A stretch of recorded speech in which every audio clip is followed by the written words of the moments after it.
नमस्कार दोस्तों, कैसे आप सभी लोग। उम्मीद करता हूँ सभी लोग अच्छे होंगे। आज का टॉपिक हमारे पास है थर्मल फिजिक्स में entropy change on mixing of liquids adiabatically. तो हम सबसे पहले देखेंगे कि एंट्रोपी में क्या चेंज आता है जब हम दो लिक्विड्स, हम सेम लिक्विड लेंगे पहले, हम जब उनको मिक्स करेंगे। ठीक है, समझ में आया। तो mixing of same liquids will be seen first. उसके बाद हम देखेंगे किस तरीके से हम एंट्रोपी चेंज देख सकते हैं when two different liquids are mixed. ठीक है, तो सबसे पहले we will see when two same liquids are mixed and then we will see how two different liquids are mixed and how the entropy change take place. ठीक है ना, तो ये आज का हमारा लेक्चर है, काफ़ी इंपॉर्टेंट लेक्चर है। ठीक है, समझ में आई चीज़ें। तो आइए स्टार्ट करते हैं। तो जैसे मैंने बताया कि सेम लिक्विड हमें लेना है और एडियाबैटिकली उनको मिक्स करना है। तो first let us consider a mass of liquid. ठीक है ना, लिक्विड ऑफ मास m, मान लीजिए m मास है। तो एक लिक्विड हो गया, इसका मास कितना हो गया m।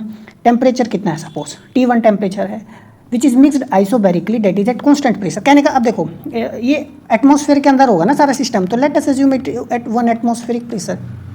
ठीक है, अब हमने ये क्या क्या मिक्स करना है, मास कितना हो गया m, टेम्परेचर कितना हो गया T1। सेम ही लिक्विड हमें यहाँ लेना है, तो इसका भी मास कितना हो गया m और टेम्परेचर कितना हो गया 2। सेम लिक्विड है, समझ में आया। दोनों, अब ये कुछ भी हो सकता है। लेट अस अज्यूम सपोज ये क्या है, मेरे पास एल्कोहल है। ठीक है ना, तो एल्कोहल होगा, ये भी एल्कोहल हो सकता है, या दोनों वाटर ले लो, कुछ भी ले लो, they are at different temperature. समझ में आया, विद एन इक्वल मास। ठीक है, टेम्परेचर इसका कितना होगा T2। हमारे पास और क्या है, जो टेम्परेचर है ना T1 is greater than T2। अब हमने क्या देखना है, ये मान लो ये वाला एल्कोहल का टेम्परेचर T1 ज़्यादा है और इस एल्कोहल का टेम्परेचर मान लो T2 क्या है, कम है। अब हम इनको जब मिक्स करेंगे ना, हम कैसे मिक्स करना है, देखो थर्मली इंसुलेटेड कंटेनर, या मैंने कहा एडियाबैटिकली मिक्स करना है, बात एक ही है। ठीक है ना, यानी del Q is equal to 0, यानी हम बाहर से ना कोई एनर्जी इसमें इनपुट नहीं करेंगे हमें, समझ में। एडियाबैटिकली मिक्स करना है, they are mixed in a thermally insulated container. ठीक है, अब देखो, अब जो लिक्विड हमने अल्कोहल लिया है या जो भी आप मानना चाहो, उसका स्पेसिफिक हीट कैपेसिटी कितना मान लो C। तो आफ्टर मिक्सिंग क्या होगा, अब देखो ये जो है ना, ये अल्कोहल जो है ना, ये वाली T1 टेम्परेचर पर जो अल्कोहल है, इसका टेम्परेचर क्या है, ज़्यादा है। ठीक है, और इस वाली अल्कोहल का टेम्परेचर क्या है, कम। तो जब हम इसको मिक्स करेंगे तो मान लो ये जो मिक्स किया है, मिक्स का टेम्परेचर कितना आ गया T टेम्परेचर आ गया मिक्स वाले का। तो जिसका टेम्परेचर ज़्यादा था ना, उसका टेम्परेचर धीरे धीरे क्या होगा, कम, और जिसका टेम्परेचर कम था उसका थोड़ा सा टेम्परेचर क्या होगा, बढ़ जाएगा। समझ में आया, और एक एवरेज टेम्परेचर मुझे मिलेगा। अब मान लो पहली वाली अल्कोहल का जस्ट एज्यूम इसका टेम्परेचर कितना है 30 डिग्री सेल्सियस। ठीक है, और इस वाली अल्कोहल का टेम्परेचर आप जस्ट मान लो कितना है 20 डिग्री सेल्सियस। तो इस वाली अल्कोहल का टेम्परेचर धीरे धीरे क्या होगा, कम होगा। कितना आने की कोशिश करेगा, 25 डिग्री सेल्सियस, है ना। और इस वाले का, कम वाले का थोड़ा सा बढ़ेगा, इसका टेम्परेचर कितना आने की कोशिश करेगा, 25 डिग्री। समझ में, एवरेज आएगा मेरा इन दोनों का। ठीक है, तो ये तो हीट क्या करेगा, लूज करेगा। समझ में आया, लॉस्ट होगी, हीट लॉस्ट होगी। ठीक है, इसमें क्या होगा, हीट गेन होगी। ठीक है ना, समझ में आया। तो जो 20 डिग्री कम टेम्परेचर वाली अल्कोहल है, उसका थोड़ा सा टेम्परेचर बढ़ेगा, और जो ज़्यादा वाला है उसका थोड़ा सा कम हो जाएगा। ठीक है, तो वही है, हमने T टेम्परेचर मान लेते हैं। हीट, देखो heat will flow from hotter liquid to colder liquid. Let us assume the final equilibrium temperature after mixing. तो प्रिंसिपल ऑफ कैलोरीमेट्री क्या कहता है, जो हीट लॉस होगी is equal to heat gain. Simple सी बात है। तो जो ज़्यादा हीट जिसके पास होगी वो हीट लॉस्ट होगा, और जिसके पास कम होगा वो हीट गेन करेगा। ठीक है, तो हीट हम जानते हैं क्या होगा, del Q is equal to m is the mass, C is the heat capacity and dt is the temperature. ठीक है, समझ में आया। तो देखो m, अब इसके लिए यदि मैं लिखूंगा तो हम क्या देखेंगे, m is the temperature, C is the heat capacity.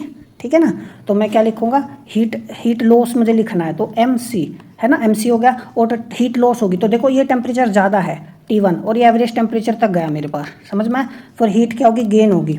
तो M और C, और हीट गेन के केस में देखो एवरेज टेम्परेचर इसका ज़्यादा होगा, क्योंकि ये गेन कर लेगा ना, इसका टेम्परेचर ज़्यादा हो जाएगा गेन करने के बाद, माइनस इसका कम वाला टेम्परेचर T2।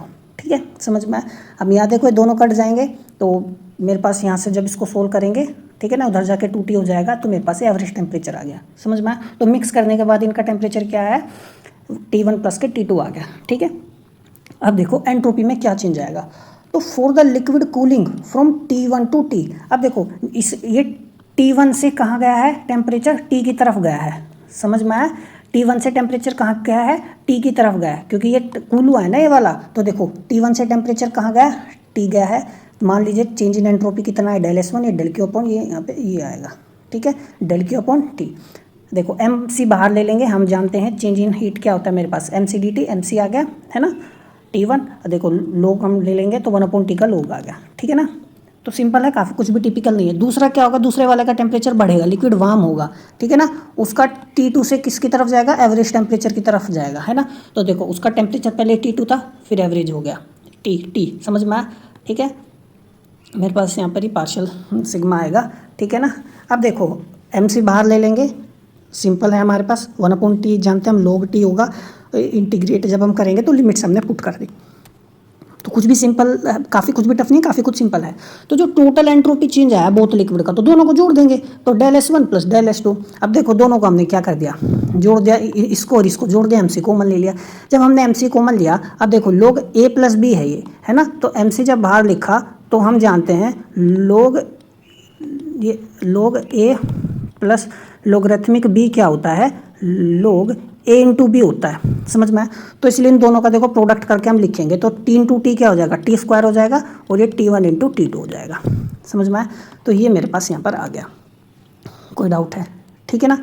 अब देखो क्या है, अब हम इस चीज़ को, अब इसको मैं कैसे लिखा, हम ऐसे भी लिख सकते हैं, देखो T स्क्वायर तो ऑलरेडी है, अब यहाँ नीचे मैंने अंडर रूट लगा दिया ताकि ये इस पूरे पर स्क्वायर ले लिया, है ना, बात तो यही आएगी मेरे पास।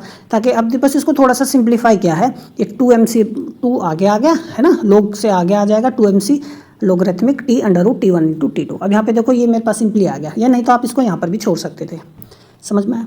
अब देखो हम यहाँ पे एवरेज टेम्परेचर की वैल्यू रखना चाहो तो आप एवरेज टेम्परेचर की वैल्यू जो हमने निकाली थी, T की वैल्यू यहाँ रख सकते हो। तो देखो ये हमने वैल्यू रख दी, तो ये T1 इंटू T2 की फॉर्म में ही आ गया हमारे पास पूरा टोटल, ठीक है। तो डेल एच जो है ना, ये हमेशा क्वांटिटी क्या होगी, पॉजिटिव क्वांटिटी आएगी मेरे पास, है ना, न्यूमरेटर हमेशा ज़्यादा होगा इससे। अंडर अब आप करके देख सकते हो, मान लो T1 मेरे पास कितना है, 10 डिग्री टेम्परेचर है, और T2 क्या है, 20 डिग्री टेम्परेचर है। तो ऊपर जब आप एवरेज लोगे 10 और 20 30, ऊपर तो एवरेज आ गया 15, ठीक है, और नीचे कितना आएगा, ये मेरे पास ये आ जाएगा, ठीक है ना।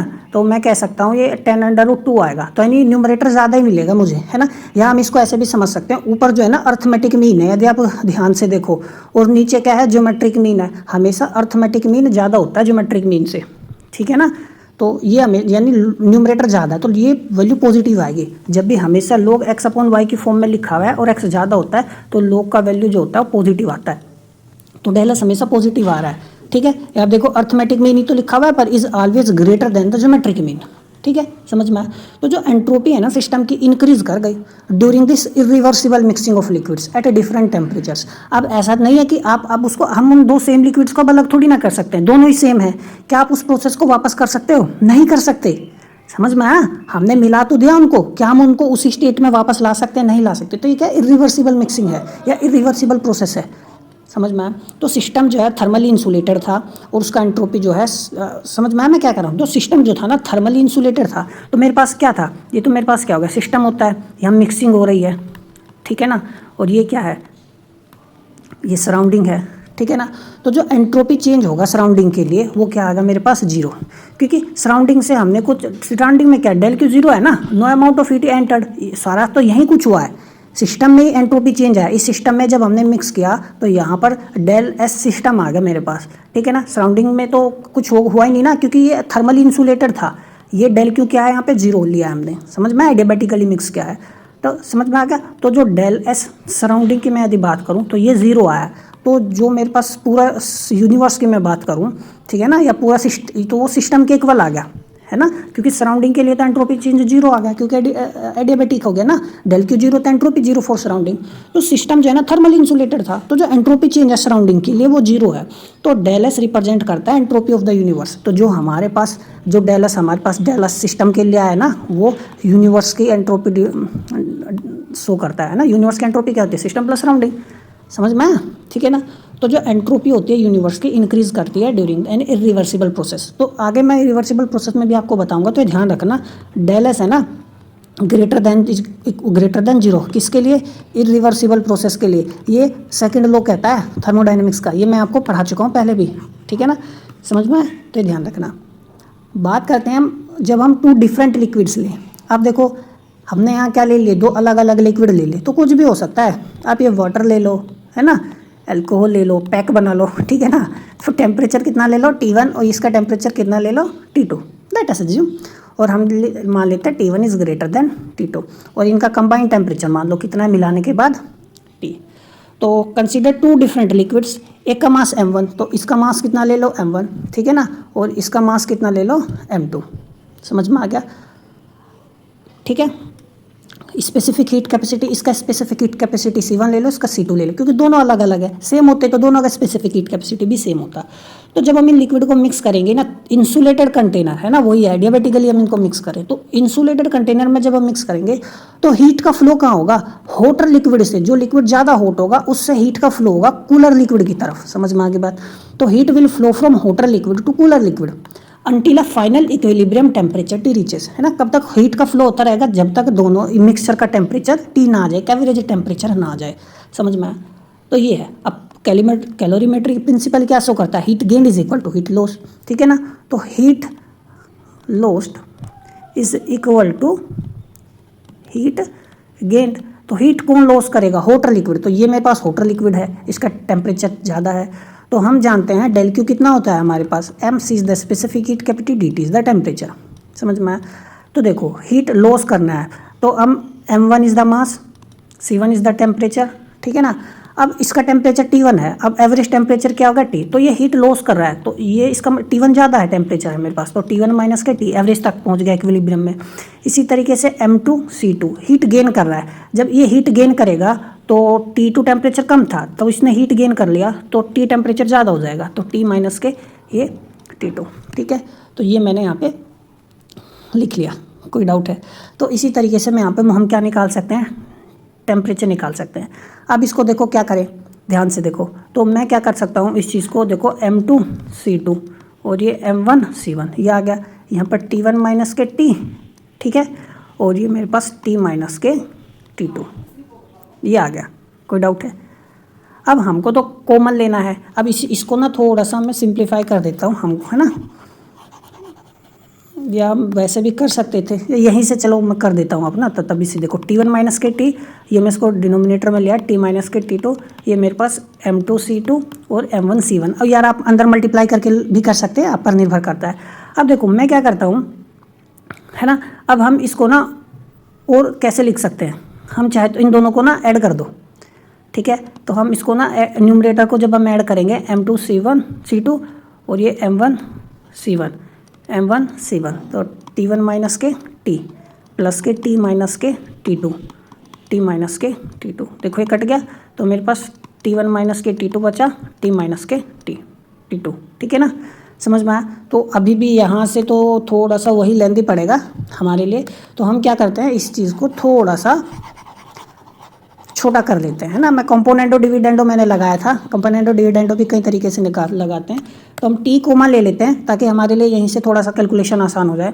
तो देखो यहाँ पे M2 C2, ठीक है ना, ये मैं उधर लेके चला जाऊँगा तो माइनस के तो प्लस का हो जाएगा M1 C1, और टी मैंने क्या ले लिया, कॉमन ले लिया, ठीक है ना।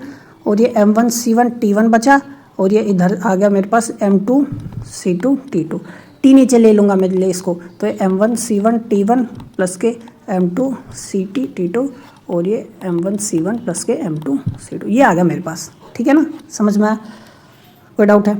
अब हमने फाइनल टेम्परेचर तो निकाल लिया अपना, यही मेरे पास एवरेज टेम्परेचर में कह सकते हैं, इक्विलिब्रियम टेम्परेचर है। अब हम एंट्रोपी चेंज निकालेंगे हर कंपोनेंट का। तो जो पहला वाला लिक्विड था जिसका टेम्परेचर ज़्यादा था, तो इसका टेम्परेचर ज़्यादा था, तो टी अब ये कूल होगा, तो कूलिंग कहाँ से होगी, T1 से T तक। तो एंट्रोपी चेंज क्या आएगा, देखो M1 C1 बाहर ले लेंगे, T1 से T, dt अपॉन में T, ठीक है, लोग 1 अपॉन T का लोग आ जाएगा मेरे पास। अब देखो एवरेज टेम्परेचर जो है ना, T जो है ये तो कम होगा ना, देखो क्योंकि T1 टेम्परेचर ज़्यादा है तो T का वैल्यू क्या है, कम है, तो न्यूमरेटर में वैल्यू कम है। और मैंने बताया था अभी x अपॉन y है, तो न्यूमरेटर कम है तो लोग का वैल्यू नेगेटिव आता है, न्यूमरेटर कम है ना डिनोमिनेटर से, तो कम है तो ये नेगेटिव आएगा, है ना। अच्छा, तो कोई दिक्कत नहीं। अब for second liquid heating from T2 to T, अब ये तो टेम्परेचर, ये हीट गेन कर रहा है, इस केस में हीट का क्या हो रहा है, गेन हो रहा है, समझ में आया। तो टेम्परेचर बढ़ जाएगा यहाँ पे, तो T2 से एवरेज टेम्परेचर की तरफ गया T, M2 C2 देखो कॉमन बाहर ले लिया, ठीक है ना, 1 अपॉन T आ गया। एवरेज टेम्परेचर इस केस में तो ज़्यादा होगा, है ना, क्योंकि गेन हुआ है ना हीट का, तो एवरेज टेम्परेचर ज़्यादा होगा T2 से, तो ये पॉजिटिव आ गया मेरे पास, समझ में आया। अब देखो ध्यान से, तो जो टोटल एंट्रोपी चेंज होगा ना सिस्टम का हमारे पास, तो क्या होगा, तो दोनों को जोड़ देंगे तो del S1 plus del S2 M1C1 plus M2C2 ये आ गया मेरे पास। अब मैं चाहूँ तो इसको मैं क्या कर सकता हूँ, ये अब देखो इस चीज़ को हम दो तरीके से समझ सकते हैं। देखो ये वैल्यू तो नेगेटिव आएगी है ना, ये वैल्यू मेरे पास पॉजिटिव आएगी। अब यदि आप गौर से देखो ना, देखो टी और टी तो सेम है, T1 की वैल्यू ज़्यादा है ना। अच्छा समझ में आया। अब देखो ऐसे समझो 10 अपॉन में सपोज मैंने लिख दिया, लेट अस अज्यूम इसको मैं 20 लिख देता हूँ है ना, और ये मैंने 10 अपॉन में, यहाँ मुझे देखो ये तो मान लो T और ये मान लो T1, ये मान लो T है ना, और ये T2 मेरे को कम ही लेना है, तो मान लेते हैं ये मैंने कितना ले लिया, 15 ले लिया। तो इन दोनों में से वैल्यू ज़्यादा किसकी आएगी, इसी की तो ज़्यादा वैल्यू आएगी। समझ में आया, ये बेशक 0.5 आए लेकिन इसकी वैल्यू ज़्यादा आएगी। ओवरऑल मेरे पास ये टर्म क्या होगी, पॉजिटिव आएगी, तो ग्रेटर देन 0 होगा मेरे पास। ठीक है, अब देखो मैं इसको और कैसे समझ सकता हूँ, देखो M1C1 ऊपर ले लो पावर में, हम जाते हैं ना, जैसे मान लो M log x लिखा हुआ है तो इसका मतलब है log x की पावर में m है ना, m आगे की तरफ आ गया था तो मैंने M1C1 को ऊपर लेके गया पावर में, इसी तरीके से M2C2 को पावर में लेके जाओ, ये आ गया।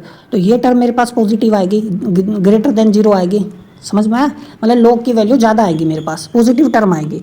तो this result is always positive indicating that entropy increases during an irreversible process of mixing. समझ में आया, तो इरिवर्सिबल, हमने दो लिक्विड मिक्स कर दिया, अब हम उनको अलग नहीं कर सकते, रिवर्स नहीं कर सकते प्रोसेस को, तो इरिवर्सिबल प्रोसेस था हमारे लिए। ठीक है, तो this is also in full agreement with the thermodynamics, second law of thermodynamics which says that entropy for an irreversible process is always greater than 0। समझ में आया, ये मैंने आपको बताया था कि सेकंड लॉ क्या कहता है ना, सेकंड लॉ थर्मोडायनेमिक्स क्या कहता है, ध्यान से देखो, वो कहता है del S is equal to 0, किसके लिए, रिवर्सिबल प्रोसेस के लिए।